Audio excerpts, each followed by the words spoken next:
नमस्कार सर्वांना। आज आपण चमचमीत अशी भाजी बनवणार आहोत, चवळी बटाटा आणि वांग्याची।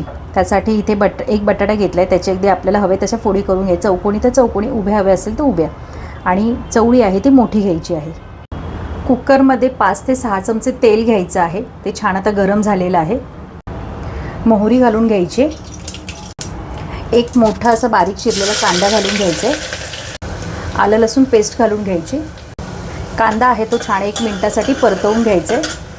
एक टोमॅटो बारीक चिरून घेतलेला, हिंग घालून घ्यायचे चिमूटभर, पाव चमचा हळद, 1 चमचा लाल मिरची पावडर, 1 चमचा भाजीचा मसाला, भाजून घेतलेला कांदा आणि खोबऱ्याचं वाटण घालून घ्यायचे आणि छान असं तेलावरती परतवून घ्यायचे।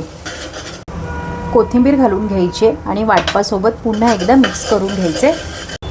वाटप 1 मिनिटभर परतून झाल्यानंतर त्यामध्ये चवळी बटाटा घालून घ्यायचे, मिक्स करून घ्यायचं। चिरून घेतलेली वांगी घालून घ्यायचे, 1.5 ग्लास पाणी घालून घ्यायचं आहे। आपल्याला भाजी जशी सुकी पातळ हवी तशी। चवीनुसार मीठ घालून घ्यायचं।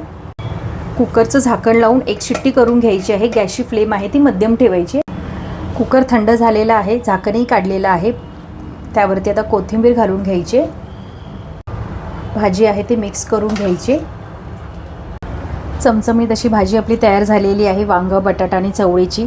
रेसिपी आवडल्यास लाईक शेअर सबस्क्राईब करायला विसरू नका। धन्यवाद।